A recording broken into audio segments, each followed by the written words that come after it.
If you haven't heard yet, I just launched Future of Work Leaders, a global community of the world's top people leaders shaping the future of work and employee experience.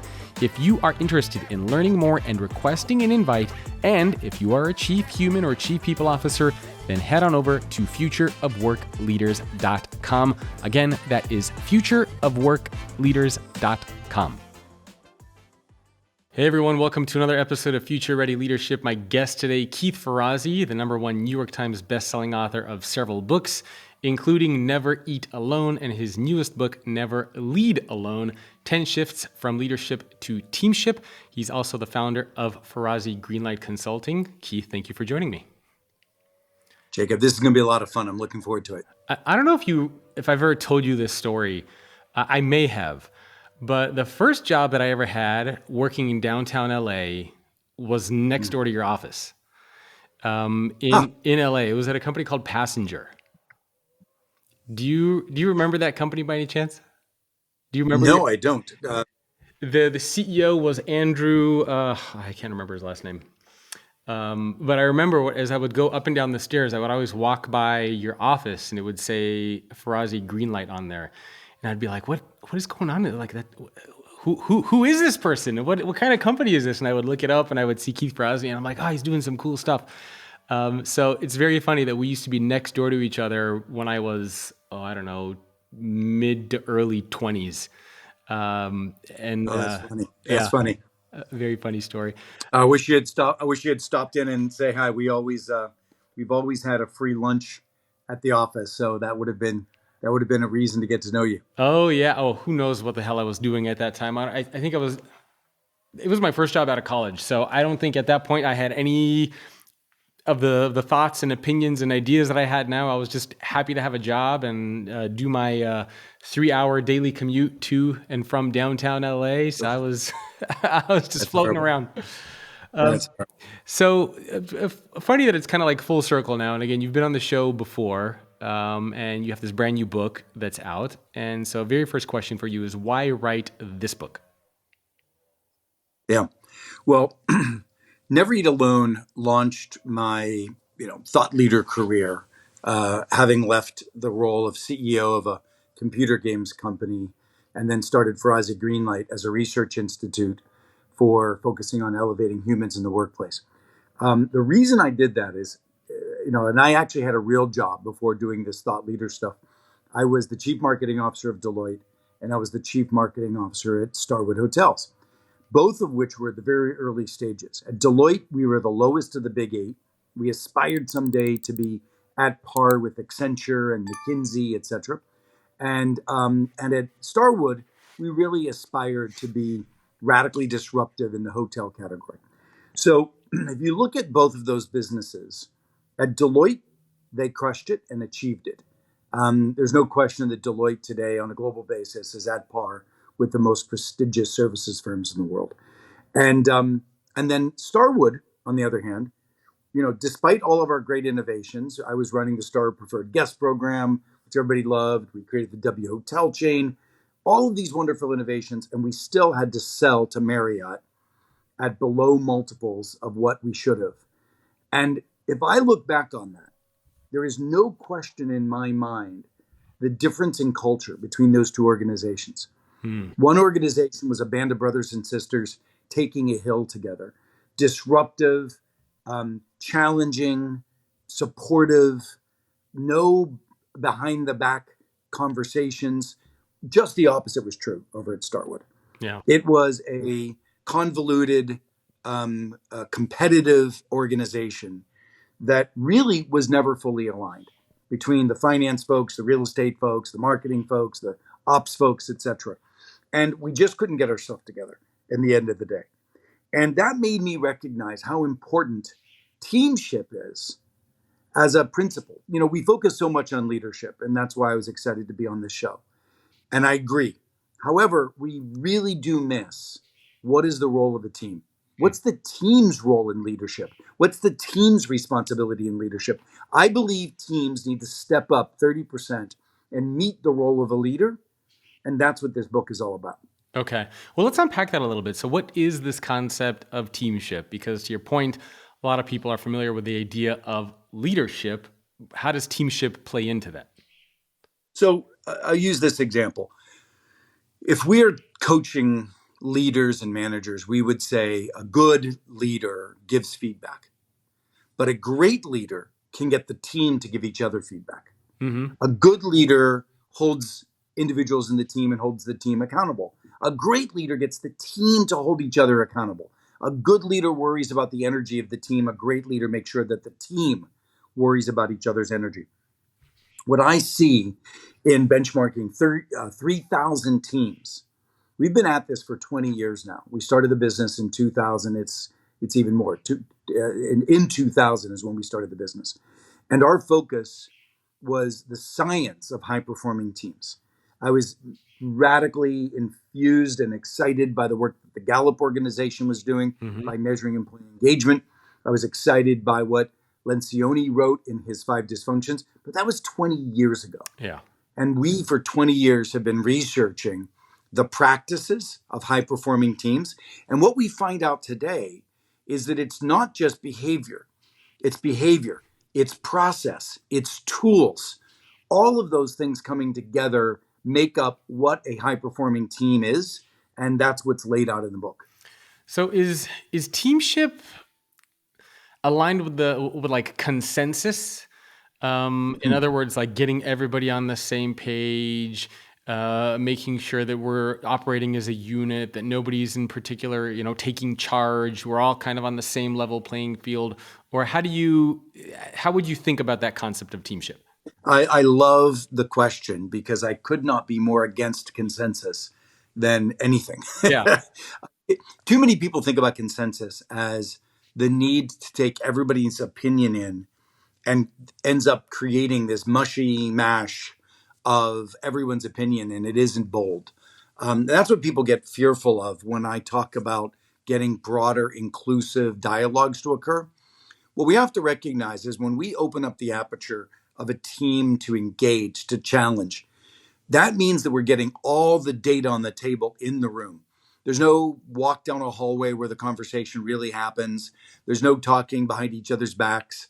It's all of the data in the room so that bold decisions can be made. It still doesn't hijack authority from single individuals. It doesn't hijack individuals from taking a bunch of data and disagreeing with it, for that matter. So what it really is, it's about squeezing the juice out of the team. You know, we have, as I mentioned, benchmarked over 3,000 teams. And those 3,000 teams, I would say that closer to 15% are high performing teams. Hmm. The average team, more than the average team, would say that they're not meeting their full potential. I think it's 4 out of 5 teams say that they're not meeting their full potential. And we have created a formula that documents what the practices of high performing teams. The other thing that I find challenging about leadership is it can be awfully nebulous. Yeah. It's very conceptual, and we get into practice. Nothing lands for us in our research until it can be an observable practice that's repeatable for any team to adopt. So, the book is full of 10 shifts, 10 critical shifts that that a team needs to make. And for each shift, there's a clear set of practices that they can adopt. There's even a diagnostic tool for every shift to see where you are along the way. So we really wanted to make this a manual for a team's transformation. And one of the reasons I ask about consensus, because I've done this with a few different companies. In fact, even a few days ago, I was with a big organization, and it was 11 of the top executives of the company were in a team. And then I asked them, and the CEO agreed to this. I said, well, can we all give the CEO a little bit of feedback? And the big piece of feedback they all gave to the CEOs, they said they wanted him to be less democratic. They said, we want you to make decisions because sometimes you're so democratic that you want everybody's opinion and everyone's feedback and you want everyone's ideas to be heard, that it slows things down so much that if we can't agree on something, we just debate things forever and ever. And sometimes we just need you to say, hey, this is the direction that we're I going. love it. I've heard Yeah. everyone's feedback. Let's go. Yeah. And it's interesting because especially I think in today's world, so many leaders want to they want everyone's voice to be heard. They want to feel like everyone's respected, everyone's valued. But that doesn't necessarily mean that other people have to make the decisions for you. It just means you listen to their feedback, get their ideas and suggestions, but you can still make the decision. And it's really interesting to see, like, I don't know, if we were to go back 20, 30 years ago, like you've been in this space for a long time, it almost feels like leaders at that time would have no problem making a decision. Like a Jack Welch, a Steve Ballmer, any one of those leaders, they would have no problem saying, this is the course that we're going on. Today, I don't know, does it feel like we're missing a little bit of that ability for leaders to make that bold action? Yes. I don't think so. I don't think we're missing that. I feel that it's still falling back on control and hierarchy and more dictatorial kind of behavior. That actually still is the mode of most leaders in companies today.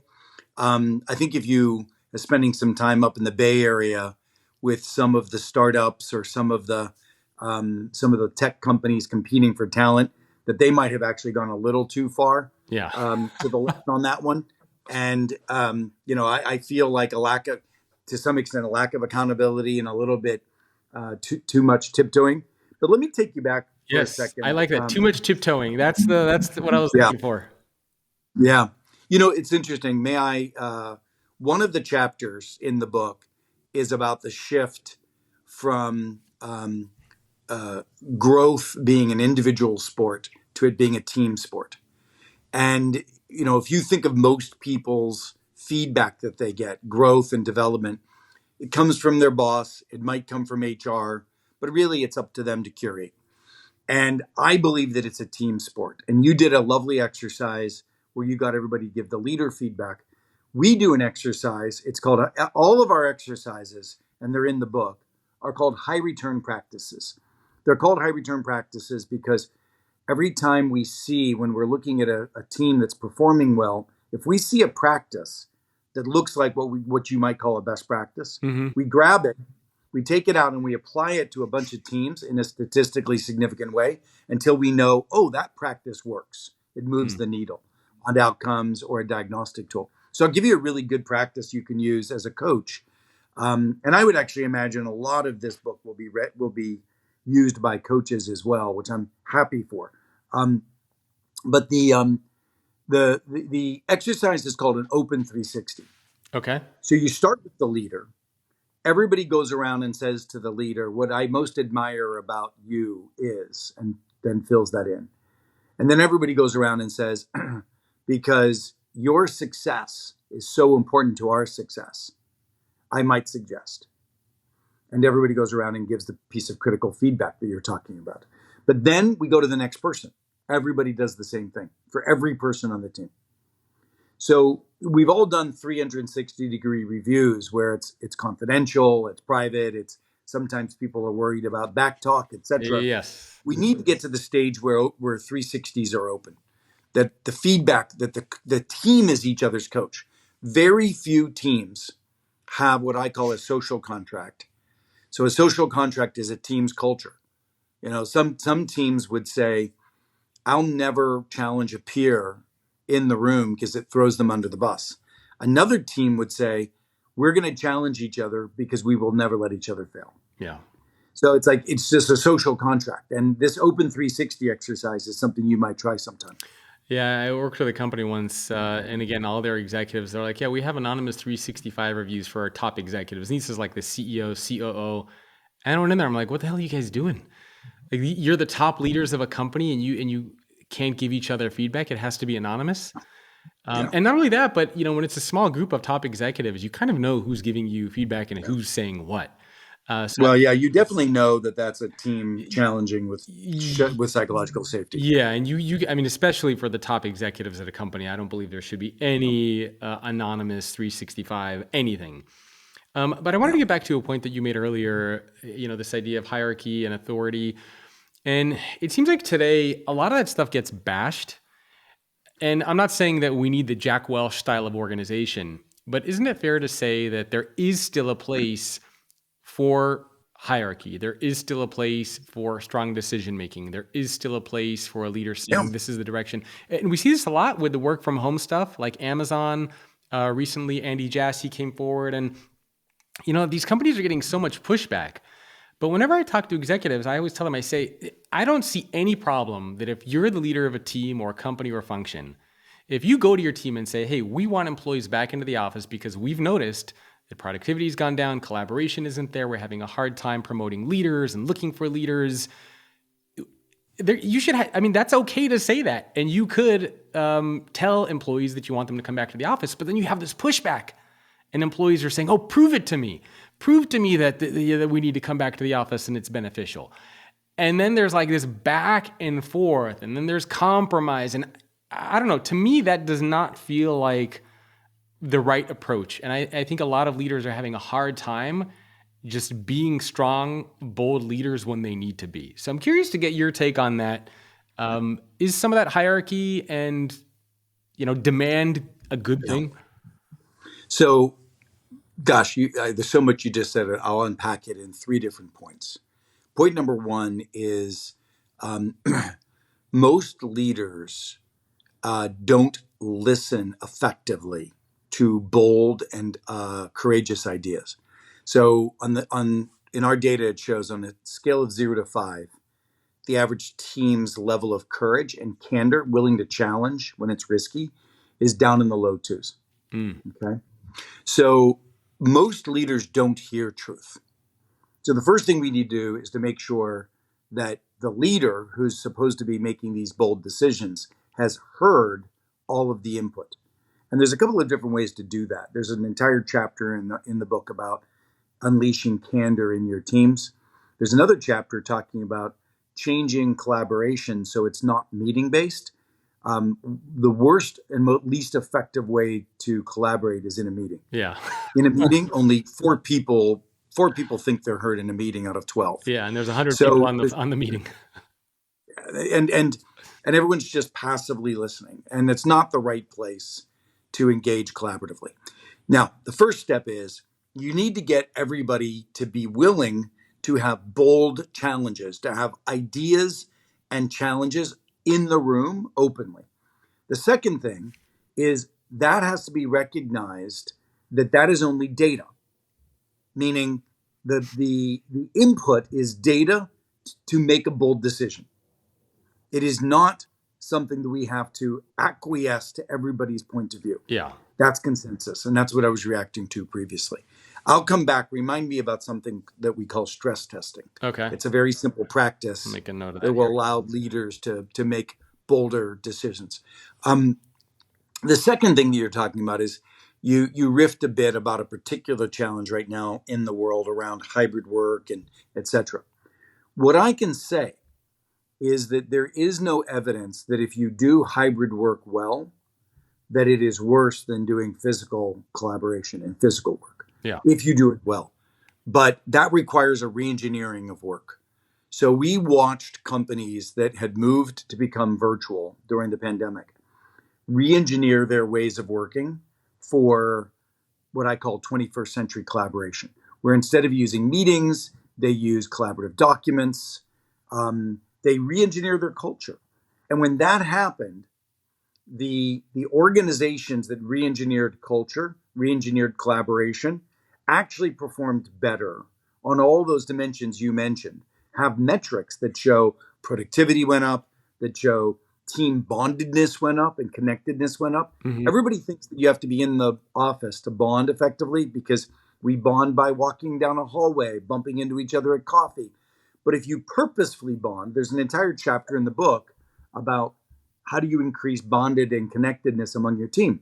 If you do the practices, like there's a thing called an energy check, where once a month everybody says, okay, what is your energy on a scale of 0 to 5? And what's bringing it down?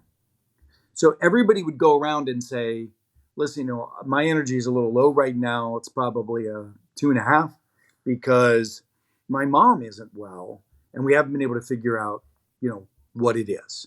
Or I'm really under the gun. I haven't slept. This project that we're trying to land is taking everything out of me, so I'm a 2.5.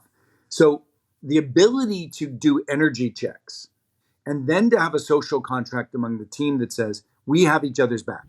We're not going to let each other fail. We care about each other and we're going to support each other. So that when everybody gets off the call, the person at a 2.5, somebody's calling that person, checking in on them other than just the leader, because the team has each other's back, right?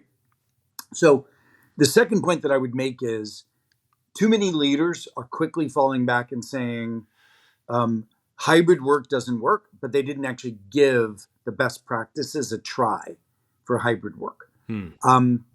So that was the second point that I would make. And, I actually forget the third point that I was going to make because I've now given two of them, Yeah. but I'm sure I'll remember it. Yeah, and there's been, to your point, there's been a lot of interesting data and research on the hybrid work. I mean, I always tell companies, do what makes sense for you, right? Just because you see what an analyst report says or what another company is doing doesn't mean it's going to be applicable for you. But it's also a little bit hard to imagine, right? A company like an Amazon or a Tesla, some of these organizations that are really at the forefront of changing the world. Like I'm trying to imagine if everybody at Tesla worked from home, with the exception of being in manufacturing, or NVIDIA, right, which is now taking over. Or you look at so many of these other organizations out there. For me, it's very hard to imagine if a company like that, if the majority of employees were working from home, if they would have gotten to where they are. And Well, look, I mean, again, we say that hypothetically, but we yes, have data that shows that, engineering organizations like Drew Houston at Dropbox, one of the largest yep, retailers in Atlanta, you can figure out what that is. These organizations radically improved productivity and innovation cycles being fully virtual, but they really worked hard to re-engineer the way they work. So, for instance, there's some organizations a long time ago that went to development teams that would sunset as the sun sets. All right, they would hand off their work to from the West Coast to Europe, from Europe to India, etc. It's like they hand it off as the sun goes, and some organizations sucked at that, yep. and other organizations just thrived at that because they really worked to get it right. And some organizations did better in that mechanism than if all of the engineers were in one room. So the thing that I noticed in all of the research that we did, and we did 20 years of research on this book. This has been the core of what we've done. Finally publishing this book, part of it was, you can talk later, but part of it was a little bit because I didn't want to give away the Ferrazzi Greenlight special sauce of what our coaching was all about around team coaching that had made us so much money and it's made our clients so successful. But we put this book out, and I'm very excited because these shifts are new, fundamentally new to so many organizations. And yet the ones that are doing this kind of stuff, they are the disruptors. Yeah. They are young organizations that are, the founder is just out of Stanford. They work and collaborate fundamentally differently than other organizations. And they're disrupting the big companies. And that's what we want to make sure that we're all doing more effectively. Yeah, and for me, I'm more on I believe in hybrid work, but not full virtual work. So I think there's different ways to do hybrid work, right? Even if you do come into the office every day, maybe it's you're here for a few hours. If you need to leave, you leave. Some companies are show up to the office 3 days and then work 2 days from home. But for me, there are certain, like for example, leadership development. You're not going to develop as strong leaders behind a screen as you will when leaders show up and they see and they get mentored by their leaders directly. They see their presence. They see how they handle a room. They see how they deal with conflict and make decisions. Like there are certain aspects, and I think it depends on the work that you're doing, of course, as well. But the whole thing with productivity is also interesting because for me, I always tell companies productivity just means you're going to go out of business later. Because a lot of these organizations, they're not just looking for productivity, they want innovation, they want growth. And to your point, and I'm glad you brought it up, you mentioned that you noticed improvements in innovation too. Because productivity is, to me, when I think of it, it's like, well, you have a to-do list, you have things you need to check off your to-do list. It doesn't matter if you're at home, you can be just as productive in the office or wherever you want to be. But for things like leadership development and growth and things like that, it seems like there's still a place for certain types of in-person work, but not all work needs to be in person. Would you say something like that is a fair assessment?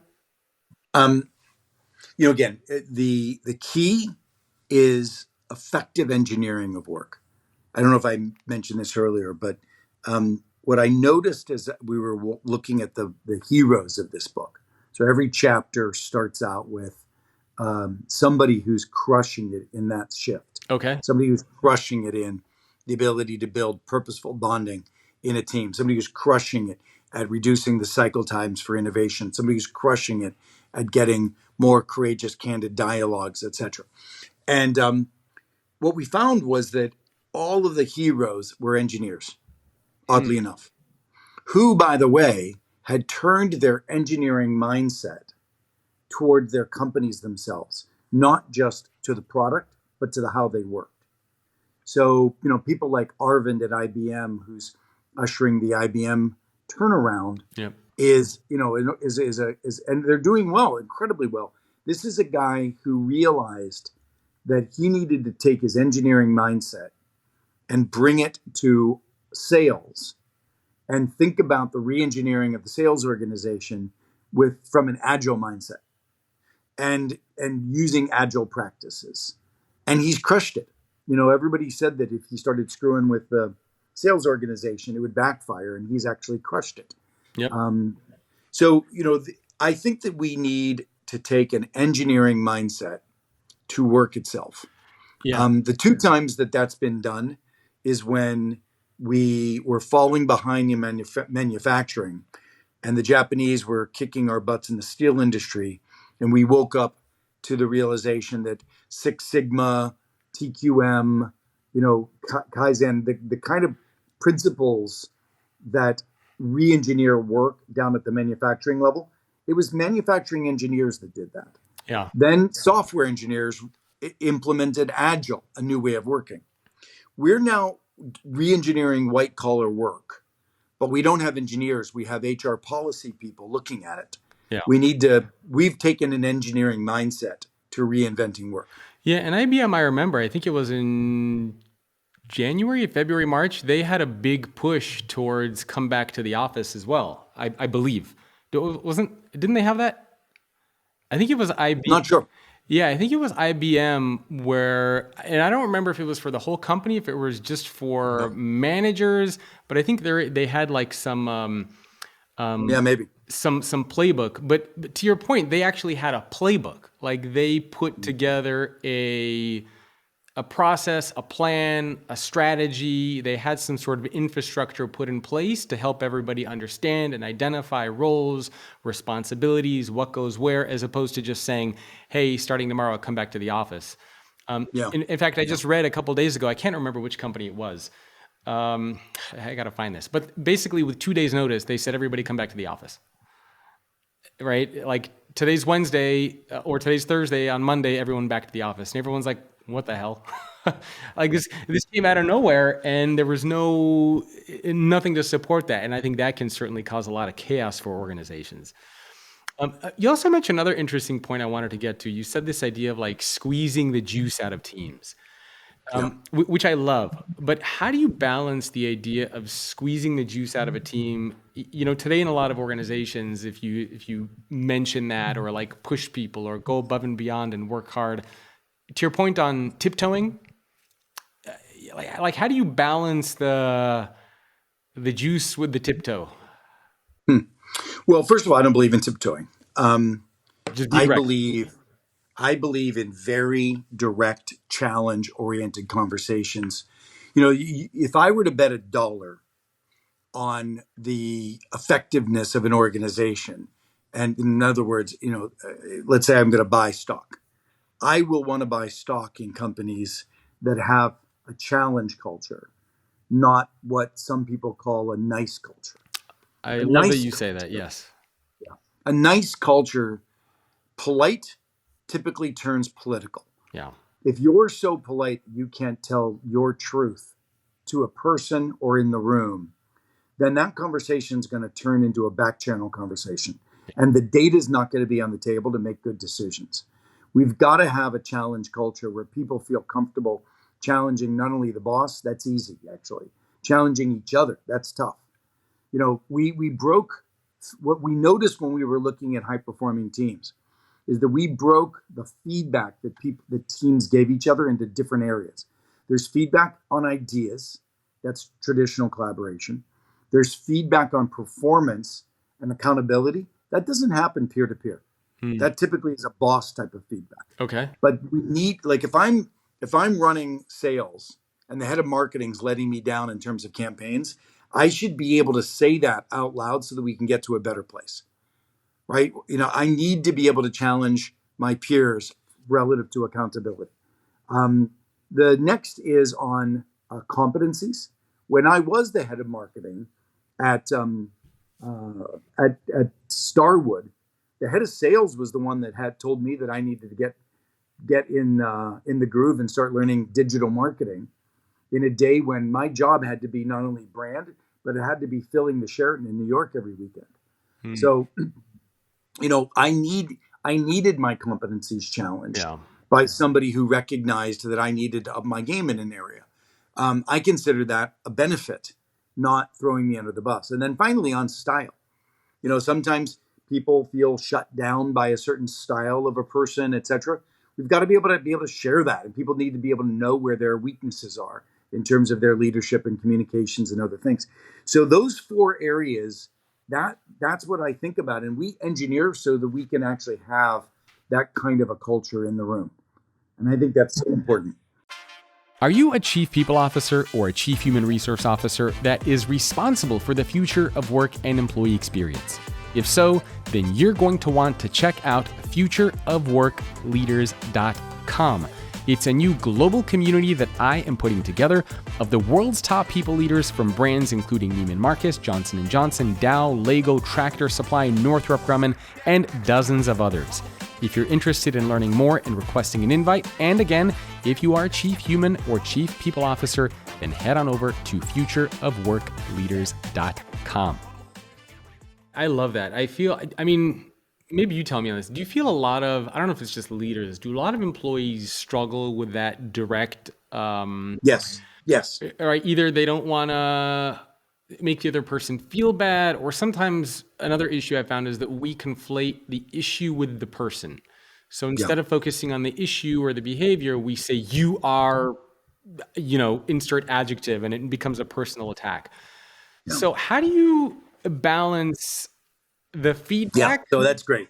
Yeah, without... the challenge that most teams have is that they don't have process and they don't have a setup for that kind of challenge culture.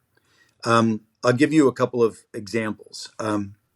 So what a report out, when somebody's giving a report out of a status. Well, in most teams, you do a report out, very little conversation, you go on to the next report out. We change every report out into a stress test. So what we say in advance is that Jane's going to give a report out of a status of a critical project. We're all going to show up and stress test Jane's project, which means Jane's going to report, here's what I've achieved, here's where I'm struggling, here's where I'm going. And we're all going to write in a Google Doc or a Teams room, we're all going to write, what challenge do we have for Jane? What idea or innovation do we want to offer? And do any of us want to offer any help? So that's documented. And what you've just done is you've turned what would have been a passive, not really conversation into a very active feedback exercise. So the kind of culture you're looking for has just been turned into an assignment. And that's what these high return practices are. The book has 37 simple practices like stress testing that if a team started to adopt, it would become high performing. Yeah. And yes, most teams are struggling with candor. Now, let me give you another reason why they're struggling with candor. In the past, every time you heard feedback, it was actually not just a suggestion, it was a directive. Yep. The only people that gave you feedback were authorities. So your teacher gave you feedback, they were telling you what to do differently. If your mom gave you feedback, she's telling you what to do differently. Your boss, your coach, feedback was a directive. We've got to shift that. When you're working in a team, feedback is data. And that's all it is. If you're giving feedback to a peer, then all you're doing is giving them information that would benefit them in your mind. And they could take that information, corroborate it with others' information. And that's the reason we give this feedback openly in the room, because I don't want to give you private feedback and then find that I'm wrong. Maybe if I give you public feedback, the room could say, well, I disagree with that feedback that you're giving him. I believe just the opposite. And so there's all of this data that gets to Jacob, and then Jacob could figure out what he's going to do with that data.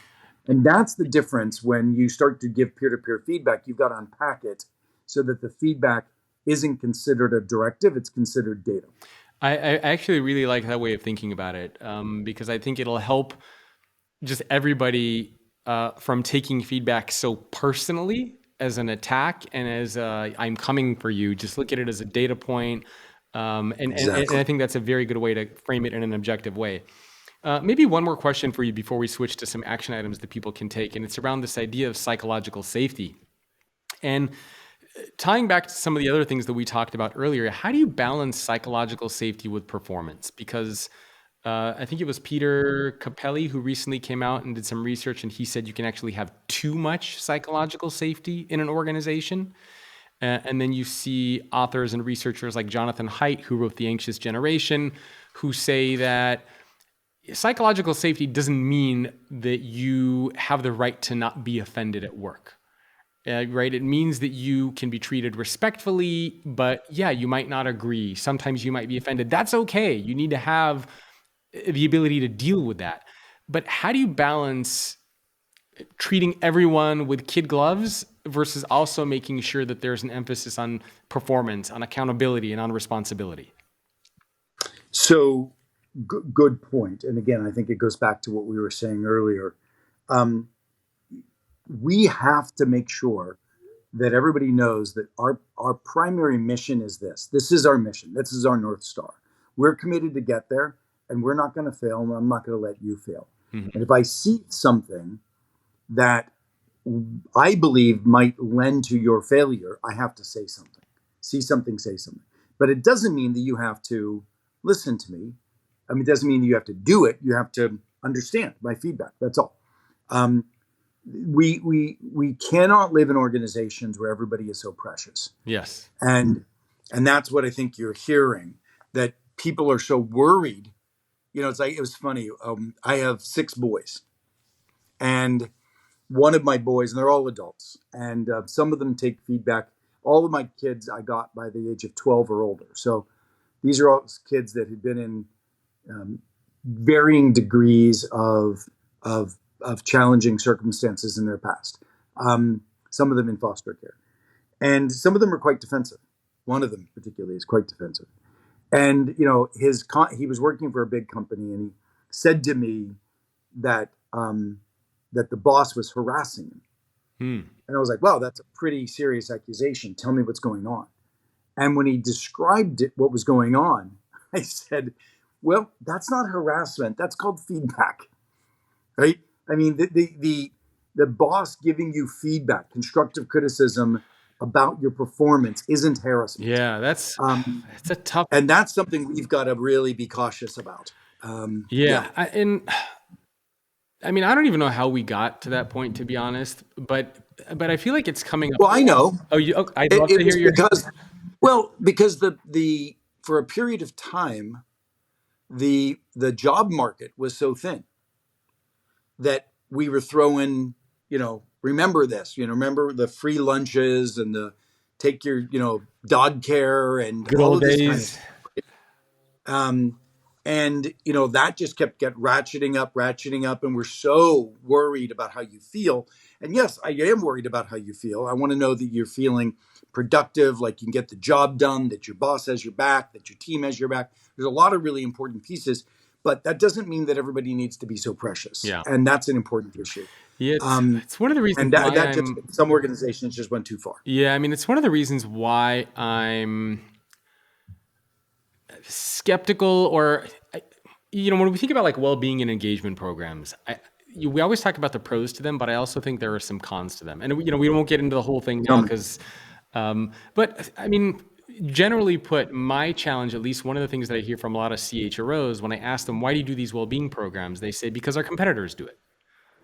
It's Hmm. not right. And it's not, one of the worries that I have is a lot of organizations are becoming the new parents to their employees. And I hear this a lot from CHROs. Um, and so instead of teaching this new generation, specifically Gen Z, how to lead, how to be a good employee, how to work, what it means to sacrifice. What we're doing is we're creating environments where we are bringing in all the issues and challenges that they have, and we're trying to parent them through it instead of teach them through it.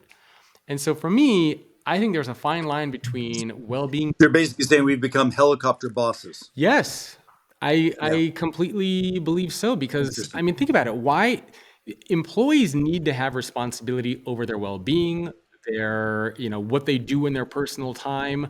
Like, why is it the company's responsibility for you to come in and say, "I'm having a bad day"? Okay, here's a therapist you can go talk to. Here's a well-being Yeah. program. Here's this. Here's that. I mean, Well, let me pause for a second. I do think that if I want to get the most out of my team, I do want to make sure that they are focused and capable of putting 100% into the yes, job, yeah, right? Now, what happens if their mental health is stressed because of something they're going through that they don't know how to process? I'd like to be able to provide them support.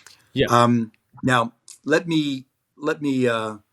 There's an entire chapter around team resilience, and what I saw is that one of the problems with the way we're approaching mental health is we're buying all of these programs that are not that well used, by the way, and I don't think really getting to solving the problem. The idea that the team has each other's back, like when I was growing up at Deloitte, that team knew when I was struggling with something. I yes. was able to share that openly. They were able to That's the have my best back. well-being program. Exactly. That's exactly right. And that's exactly what we believe needs to occur. Yeah, Not that, not the large corporations shouldn't continue to have their programs or whatever, fine. But the team having my back, the team knowing that we're committed to each other, if something's going on, we'll help each other through it, right? Now, that doesn't mean that for the next 2 years you can be underperforming. It means that we're going to help you through, we're going to get you resources, we're going to do whatever we need to do, we're going to get back on track. yeah, And sometimes it might mean that this person does need to be replaced, but it's a collective recognition that we're going to, for a period of time, give the person the support they need. yeah. So that's the kind of team resilience. Resilience shouldn't be a bunch of HR programs. Resilience should be how a team supports each other. Yeah. Yep. And for the most part, I totally agree. I just think that sometimes the well-being programs can go a little too Yeah. far in the other direction. Yeah. So let's spend the last 10 minutes talking about some action items. So some steps that people can take. So they want to make this shift toward teamship. They want to put some of these ideas into place. Obviously, you have a whole book with tons of things that people can learn from. But maybe if we were to talk about, I don't know, 3 practical Yeah. steps for people to take, Yeah. where would you begin? Number one, and it's in the first chapter. We need to start redefining team. Okay. So I would have a team sit down and say, what are the 5 big hills we're trying to take? And with every big hill we're trying to take, some critical initiative, I want to know who are the most important people to the success of that hill. And it has nothing to do with org chart. I want us to identify the 8 to 10 people that are critical to achieving this, product reinvention, this whatever. And it could be somebody in sales, somebody in marketing, etc. Once you identify that critical core group of 8 to 12 people, that now becomes your team Okay. that everything I'm about to say is a part of. Would And you then there's a broader So group. one question on that before you go to the next one. Would you do this quarterly, monthly, yearly, up until the point you've conquered that hill? Like, how often does this process? Yeah. I look at these are called building your RAP, your relationship action plan. Okay. Building your RAP around critical OKRs and KPIs. That should be done at least quarterly Okay. around strategy, big strategy issues. The next step is with that group, You need to stress test on a monthly basis where you are. So the exercise I described earlier, where the person presents where they've been, where they're struggling, where they're going, and the team gives very candid written documentation around, I challenge you here. Here's an idea. Here's some place for help. That has to be done on a monthly basis. And it doesn't have to be done in a meeting. You can do it asynchronously. Somebody could shoot a video of the report, which is 5 minutes, and then everybody just opens a Google Doc and reports in. But that's so important that we collectively stress test. That's the act of gaining alignment. That's the act of calling out challenges early. So that's so important, particularly if you redefine team. You've got all your core constituencies, their eyes on this project in a stress testing manner. So that's number two. Number three is, and I mentioned it earlier, do your energy checks. Make sure that the team knows it has to have each other's back. Make sure that the team knows where everybody is emotionally. And we do this exercise energy check on a scale of 0 to 5. What's your energy and why? What's bringing it down? And if you do those three things, I mean, the way we've got 10 shifts. There's a number of shifts that are about the bonded and connectedness of the team. And that's where the mental health, resilience, all that stuff comes in. There's a number of them around candor and growth and feedback. Then there's a number of them around what I call re-engineering collaboration. Let's do 21st century collaboration, not industrial era collaboration, relying on a bunch of meetings. So I just gave you 3 different practices that would hit all 3 of those layers of the cake. But as I said, there's 37 of those high return practices in the book. There's 10 critical shifts across those 3 layers. And, it's just a roadmap. The book is designed as a practical guidebook for your team's reinvention. Okay, so then for people listening and watching, step 1, you identify what are the top, you said 5 hills that you want to take. And so who identifies those? Is this the leadership team, the team in general? Like, who comes together to identify what those 5 hills are? The team in general. I mean, and that's where you use our tools again. So, I would want, you could either have the boss present the 5 hills and then have the team stress test it. Okay. Which is beat it up and give some input. Or you could have the team use an open process of collaborative problem solving, coming up with what they think the 5 hills are. Everybody does that asynchronously before the meeting. Everybody reads what everybody thinks the 5 hills are. Then we come into the room prepared to land the plane and decide what our most important 5 hills are we need to be aligned with. So you can use, 2 different tools to get to that. But it doesn't mean, again, look, if you look at Elon Musk's leadership, he's successful because he is bold and direct. Yeah. And I'm not suggesting that this turns into consensus again. This turns into everybody's point of view clearly, boldly, courageously heard so that a bold decision can be made. Yeah. And there's also this concept of like disagree but commit, where it's very clear that, 100%. Yeah, that even if everybody at the end of the day, 100%. you might disagree, I still, as the leader of the team or company, expect you to buy in fully and to do a 100%. good job and not sabotage me or the team 100%. Or the company. So I like that approach. Okay, so step 1, get together, you identify those 5 hills. It sounds like step number 2 is on a monthly basis, you do these types of stress tests. Well, step number 2 was identify who the real team is. Okay, that's right. Identify who the team is. And then step 3 would be... Number 3, you go through stress testing with that team. So you stay on track and you do it in monthly agile sprints. I kind of slipped in a little bit of an extra practice here, which is your work should be engineered around agile sprints. Okay. And then at the end, you make sure that the esprit de corps and the energy of the team stays strong with having that safety net of an energy check as you go through. So this isn't about putting together these big, comprehensive strategy documents and presentations, and it's really more of a nimble and quick process. But how do you? Amen. So is there a step in this process that comes down to like, I don't know, assignments? Like how do you break down the?